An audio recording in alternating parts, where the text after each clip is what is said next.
এই যে আপনি নতুন কন্টেন্ট ক্রিয়েটর, আপনার ভিডিও কি ভাইরাল হচ্ছে না? মূলত তিনটি কারণে এবং তিনটি ভুলের কারণে আপনার ভিডিও ভাইরাল হচ্ছে না।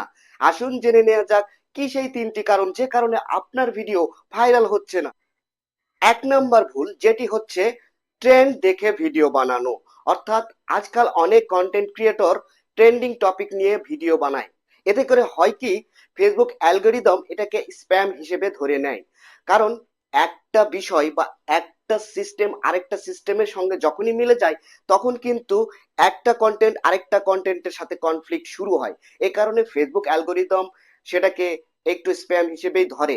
আপনি একজনকে অনুকরণ করে তার স্টাইলে কথা বলে এবং তার সবকিছু নকল করে যখন আপনি ভিডিও আপলোড করতে যাবেন, তখন কিন্তু ফেসবুক এটাকে ভাইরাল না করে এটার কিন্তু রিচ এঙ্গেজমেন্টও অনেক কমিয়ে দেয়। তাই ট্রেন্ডিং টপিকস এর সাথে সাথে নিজের মননশীলতা এবং অর্গানিক কিছু ইউনিক ভিডিও বা কন্টেন্ট তৈরি করার চেষ্টা করুন। এতে করে আপনার ভিডিওটি বা কন্টেন্টটি ভাইরাল হওয়ার দিকে ধাবিত হবে বেশি। নতুন কন্টেন্ট ক্রিয়েটর হিসেবে আপনার দ্বিতীয় নম্বর ভুল হচ্ছে নিয়মিত ভিডিও বা কন্টেন্ট আপলোড না দেয়া।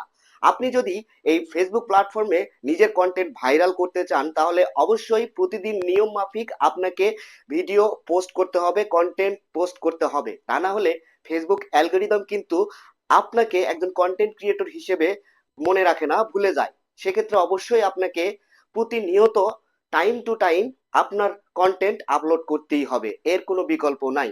লাস্ট তিন নাম্বার যে ভুলটি হলো, সেটি শুরুতেই প্রফেশনাল মানের ক্যামেরা, লাইট বা ইনস্ট্রুমেন্ট কিনে ফেলা।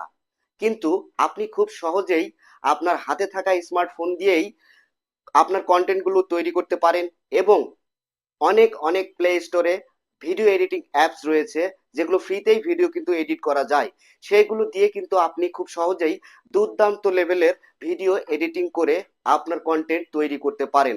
তাই এই ভুলগুলো এড়িয়ে চলুন, নিয়মিত সঠিকভাবে আপনি কন্টেন্ট আপলোড করতে থাকুন। দেখুন এক সময় আপনি অবশ্যই আপনার ভিডিওগুলোকে ভাইরালের দিকে নিয়ে যেতে পারবেন। সবার জন্য রইল আমার শুভকামনা। এবং আমার কাছ থেকে এই ধরনের আরো টিপস পেতে আমার পেজটিকে ফলো দিয়ে পাশে থাকবেন। ভালো থাকবেন, সুস্থ থাকবেন।